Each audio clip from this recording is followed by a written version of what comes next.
Hello folks, welcome to the Night Sky Imaging channel. My name's Ed, and we're going to process some data that I took on August the 8th.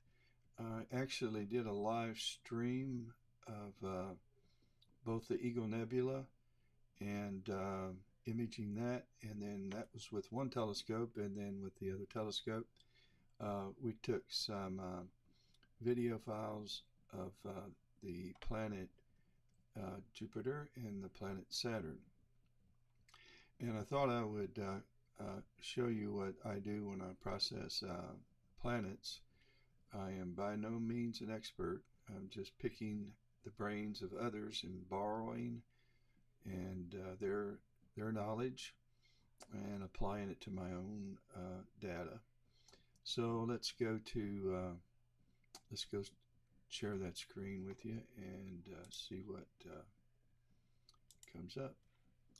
I need, what screen do I need? Okay, well, hang on just a minute. I'm going to click out some windows that you don't see that's part of my streaming software. Okay, dokie. Let's go down to, it was the 8th. I put that data on my, let's see, I'm on the wrong computer. Let's go to Astro 3. Okay, here we are.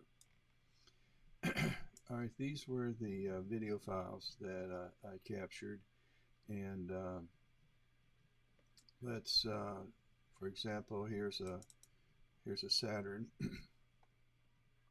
You can tell that it's a one-shot color camera because it needs to be debayered, but it's jumping around a good bit, and that is due to the seeing conditions. As you know probably that if you're taking pictures of the planets from the central United States, that the planets are pretty low in the sky. Mine are in the 28 to 35 degree altitude range, depending on when in the night you're seeing them. And when you're shooting that low in the sky, you're shooting through a lot of turbulence. A lot of heat is still leaving the Earth from the sun having beat down on it all day long. So that's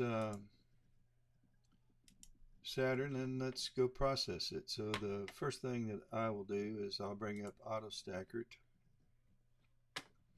and then we'll open that image.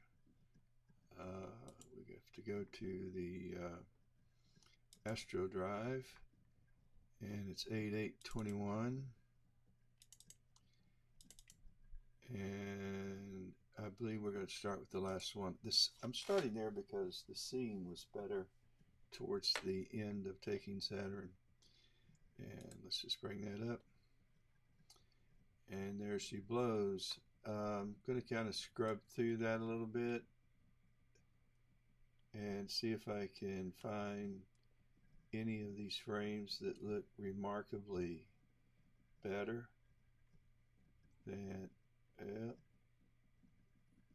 it's kind of hard to tell. They all look bad, very noisy.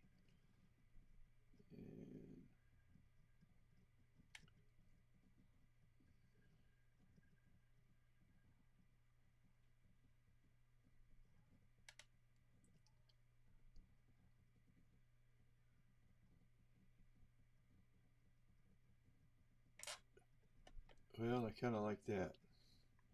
So let's use that reference frame, and I will have planet checked. If I'm doing the moon or the sun, I'll use surface. I'm going to have gradient checked local, and auto size, quality based. So let's analyze, and that's step one. It won't take very long. Although this is a 10,000 frame video,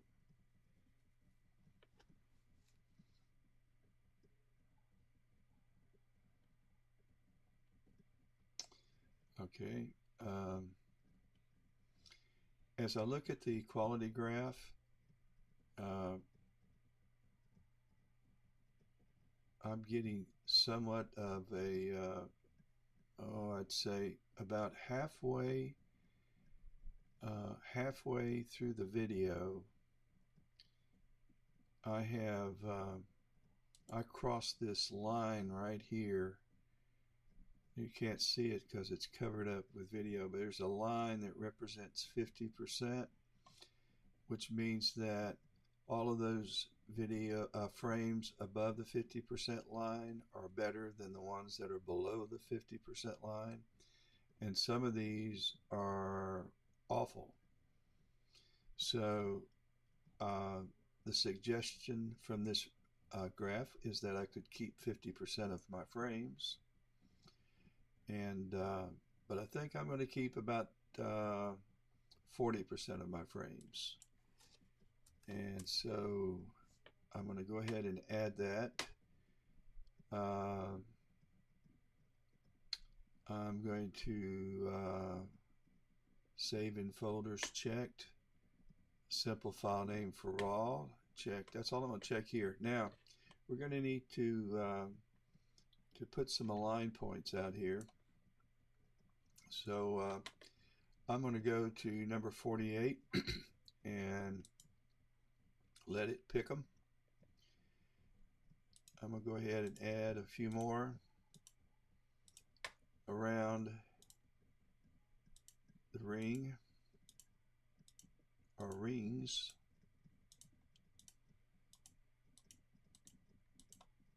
And call it a day and click stack. Now this is going to take a couple of minutes as it's going to begin going to the reference image and analyzing that, and it's going to make some adjustments, stack the images, do a mapping analysis, and then a recommendation, which is nothing more than the final image, which will be a TIFF file. I'm not sure that this is going to be a good production of Saturn. I'm not at all excited about the the noise. Doesn't concern me at all because I want to get rid of it, but the wobbling and the scene conditions were just not good. I was kind of surprised that the quality graph was as good as it's showing here. Okay, we're done, and there isn't anything else to do now with Autostakkert. Autostakkert is a program that's created by Emil Krokopf. He's in Germany, and he's brilliant. There's going to be a new release of Autostakkert coming out with more bells and whistles. Emil did somewhat of a highlight of the new features that will be released, and I'm excited when that happens to check it out. So let's go ahead and close out Autostakkert. From here, we're going to go into Registax, and we're going to load our image. And we're going to have to go find the Astro directory, and let's see. I'm a Mac user, and I'm right now working on a Windows, obviously a Windows computer. Okay, 821, and here's the folder that the picture is put in, and I'm looking for a TIFF file, and there it is. So let's open that. Excuse me. Okay, now the first thing that I'm going to do, and there's no real order, There's no first, second, or third thing. It's just what I'm in the habit of doing. I'm going to pull up RGB balance, and I'm going to align my colors by checking auto balance. And so it's kind of turned white, and it does need some saturation, but that's more in keeping with the color of Saturn that I'll be working with. And then I don't see any need to rotate the image. I'm not going to de-rotate the image in WinJuPost. It's a little longer than I expected, but I don't think I'll run it through WinJuPost. I'm already at this stage. I'm gonna go to Gamma, and I'm going to make a contrast curve. I'm going to right click in the center, right click up there, and right click on the line, and I'm going to drag this down just a little. It's going to be an S curve, and this up just a little, and I'm going to apply that. And the other thing I'm going to do is click on histogram, and I'm going to take this slider all the way up till you see the first data. And that's going to take care of that. Now it's time to load. Now if you're using the Registax program for the first time, I would suggest that you have automatic checked, that you have linear checked, Gaussian checked, that the initial layer is 1 and the increments are 0. And what you will be doing is that you will be adjusting these sliders to the right to taste. And I would suggest start with either 3 or 4. And let's start with 3, and let's head to about there. We may come back, probably will. And we're going to move 4, then we're going to go up to 2. And this is just my preference. And we're going to go down to 1, which is the fine detail. And we might play around with that some more. We're going to bring this up, and we're going to bring this up. May have gone a little bit too far with all of them, but you're getting the picture. The noise is gone. I'm going to sharpen. As you can see, we have the option to sharpen and to denoise. So we're using these wavelets that will show you what's happening here. And I think we're going to add noise in each wave. And I'm watching the planet while I'm doing this and sharpening each wavelet. Okay. I think we're going to add some noise reduction also in each wavelet. Just has somewhat of a smoothing effect, which seems counterintuitive right after you sharpened it. But I think that works. And now let's just do all. There's before, and there's after. And let's save the image.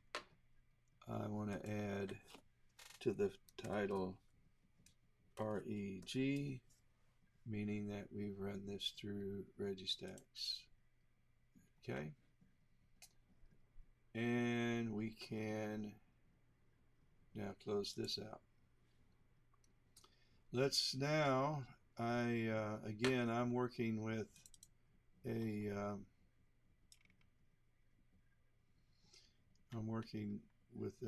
Windows computer, and I need now to get this file out of Windows into my Mac. And I'm actually working on this computer remotely. because this computer is tied to my observatory and or attached to my observatory, and I'm a good ways away from that. So I want to open up this, and this is the image I want to copy. I'm going to go up to OneDrive or iCloud, it doesn't matter. Let's go to OneDrive and let's create, let's go down to, I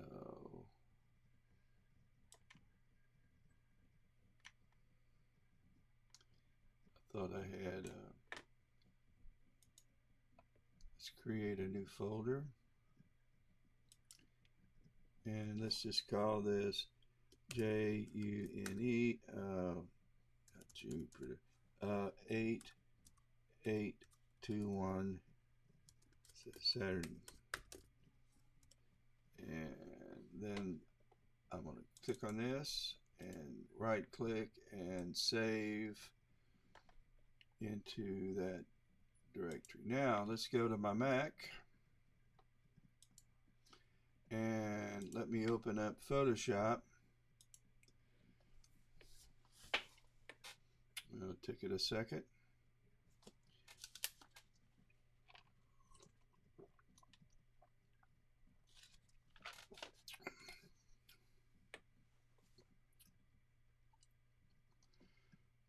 And let's go to open.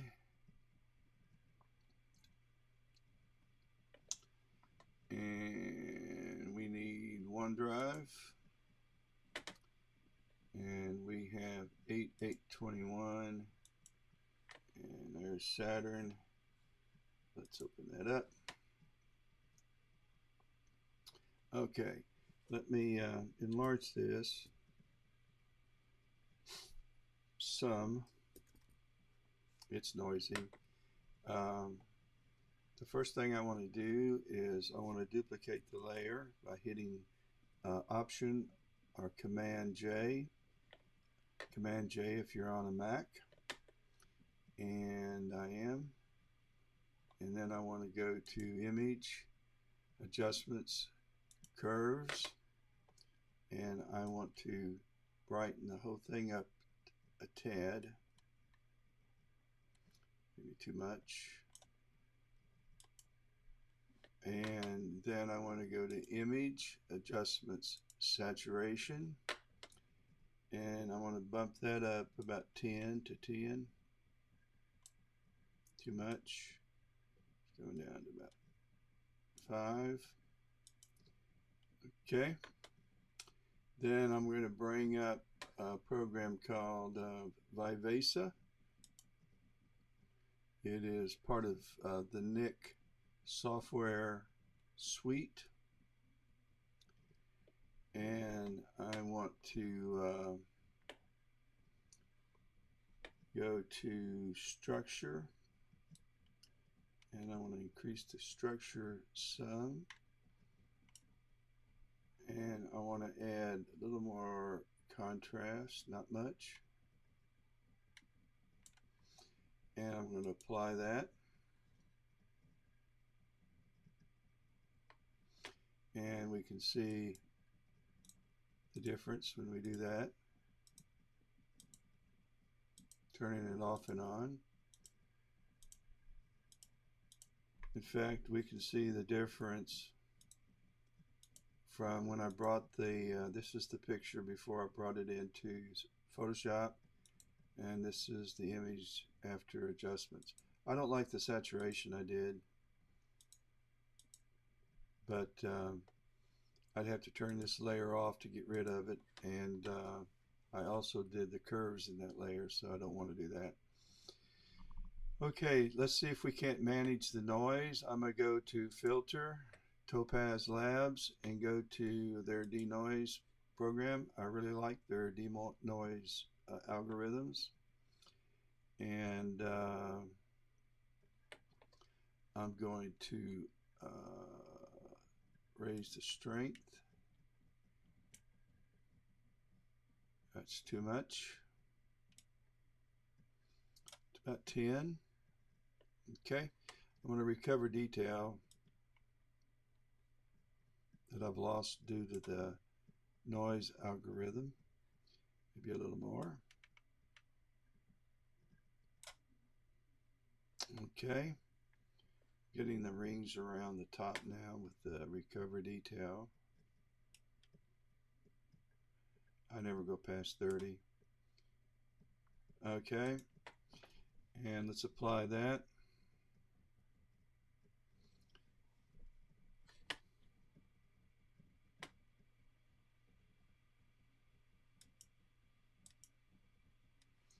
Okay, there's our smoothing.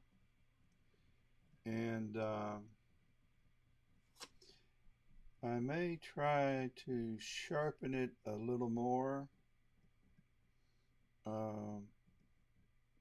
Thinking if I were going to sharpen it, I'm going to duplicate the layer by Command or Control J, and I would go to Filter, Other, and I would click on High Pass,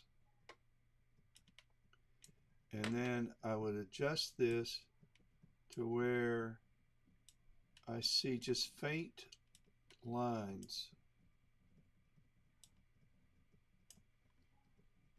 because I'm going to sharpen just on the edges. I don't want to sharpen inside of Saturn. I just want the edges around these rings is what I'm interested in. That's, I'm going to go to 1. That's a pretty heavy-handed, I don't want these artifact lines going down through it though. I don't know that this image can be sharpened. Let's try it. I always eliminate it. So in order to see the effects of sharpening, I'm going to go to the blending modes, and instead of normal, I'm going to go down to soft light. And you can see the effects of the sharpening. Right here is where I notice it, and I think it's just generated noise. I don't want noise that looks like sharpening, so I don't like this. So I'm going to delete this. This image can't be sharpened. There's no algorithm that's capable of sharpening it, and I've picked up some artifacts in the top of the Saturn. That's this banding that's going through there. I can get rid of that. I might as well go ahead and do that now. I'm going to go to Filter. I'm going to create a duplicate layer first.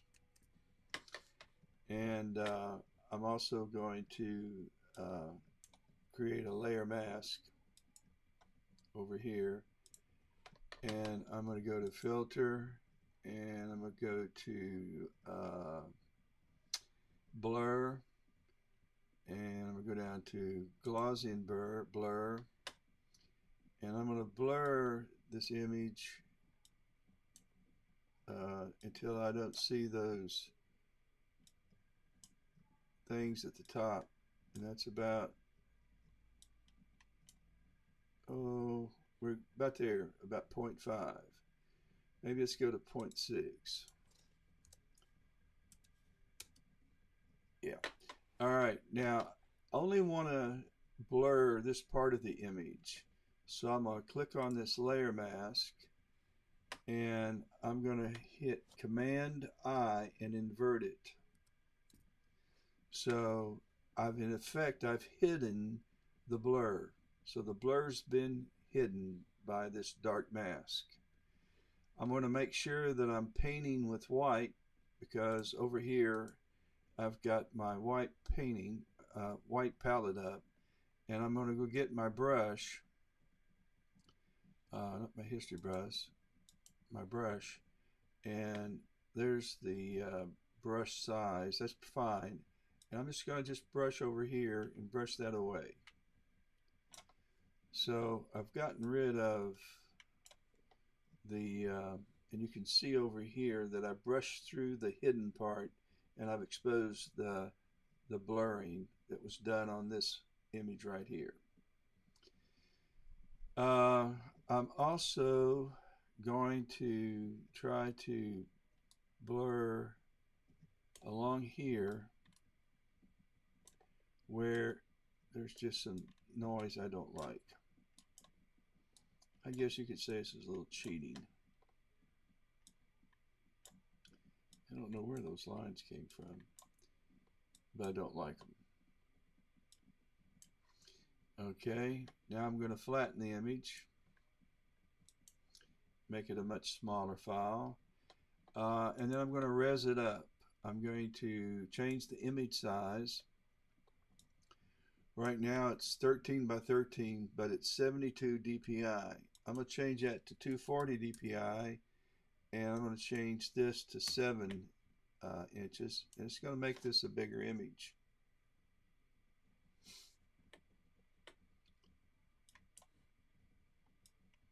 Where'd it go? To find it. So I've made this considerably bigger, but I'm only going to show it at this size. So I'm going to go ahead and I'm going to save it twice. I'm going to save this as a JPEG. Oh, yep, I got to change the mode, image mode, to 8-bit. You can't save a JPEG to 8-bit. And I'm going to save as JPEG, not if, JPEG. And we're going to call this just Saturn 8821. And I'm going to save this to my desktop and to a folder that I call Planets, because this is where I'm saving images that I'm taking this past week or so on the planets. I don't image the planets much. I'm not very good at imaging anything, but I feel more comfortable imaging deep space, a lot more comfortable. So we've gone from a pretty blurry, wobbly image, and through Autostakkert and Registax, it did all the heavy lifting. And then we made some cheating tweaks in Photoshop using Nick software and Topaz Labs, and working on a few layers to do some selective blurring. I could paint more contrast into these rings and bring those out, but I'd rather just leave things as they are.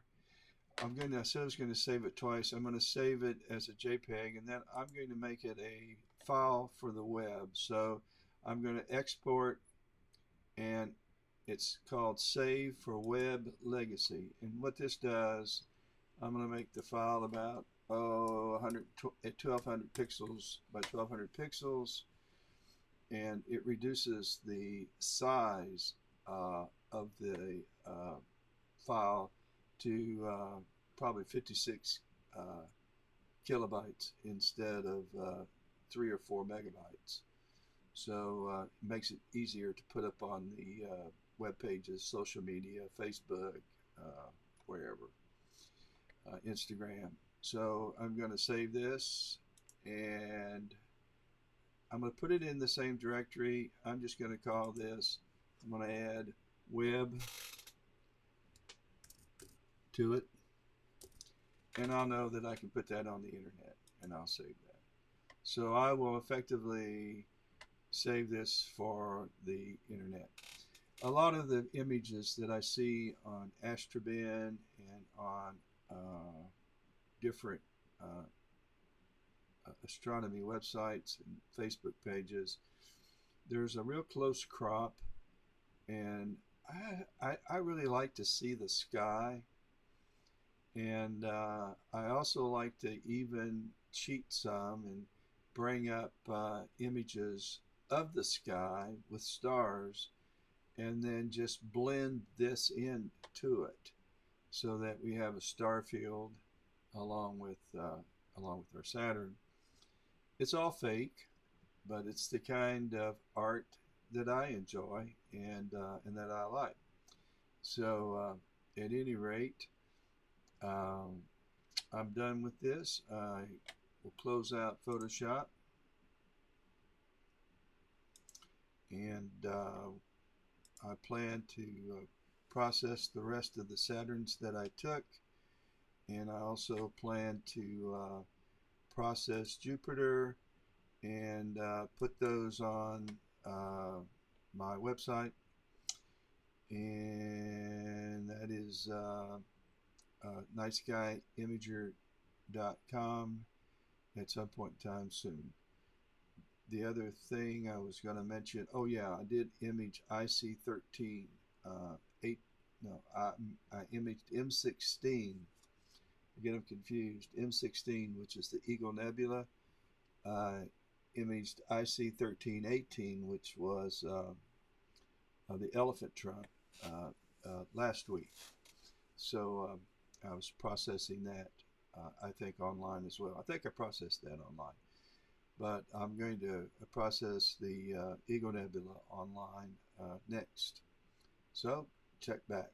Also, if this is helping, consider subscribing to the videos that I put up. And I'm not sure quite how this all works.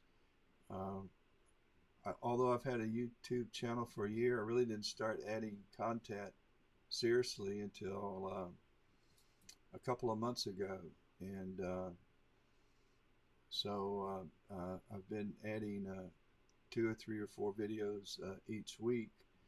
And my intent really is not so much to try to teach, because I'm still learning a lot. And my intent really is just to go live as much as I can when I'm imaging, and so that folks can see uh, what I'm up against, uh, the complications I run into, the good nights and the bad nights, uh, the PhD graphs that are going all over the place, and the PhD graphs that are level, and no explanation why either is happening other than we blame it on seeing, cable management. And so I do enjoy live imaging and sharing my imaging sessions with anybody interested in seeing those. So if you'll like these videos, I'll know you're interested in seeing more. And I'm going to kind of stay with doing these videos. One, I enjoy doing it. I love astronomy. I'm passionate about it. I'm also thankful for Adam Block and Warren Keller and Peter Prolak and Ron Beecher for websites like IP for AP and Adam Block Studios. And I subscribe to those Pix Insight training tutorials, and that's not the only two that I subscribe to. And the way I look at it is I've spent a lot of money on photography equipment, telescopes, mounts, piers, observatory, laptops, and eyepieces, and all of the extras that go into astroimaging, filter wheels, filters, and Pegasus Ultimate power boxes. And so by the time you invest in that, in your equipment, it just doesn't make sense to me that you put in good data, or you get good data from your equipment, and you don't know what to do with it. You don't know how to make it good or better. And so I think the investment in the knowledge part of it uh, is every bit the investment in the equipment. And so I have no problem justifying, in my own mind's eye, investing in those websites. And by the way, if there was a lineup of 2 people, Adam Block wouldn't know if it was me or the other person. I don't know these folks, other than I see their work online, and I'm not paid by anybody. Funny. And but I do recommend them. And but there's a lot of other YouTubers that are just doing an awesome job. Sean Nielsen uh, is one, and Chuck Ayub and Trevor Jones with Astro Backyard. Man, I appreciate these guys for all that they've done, because I've learned a lot and just enjoyed their live sessions, and I just get caught up in their adventures in astronomy.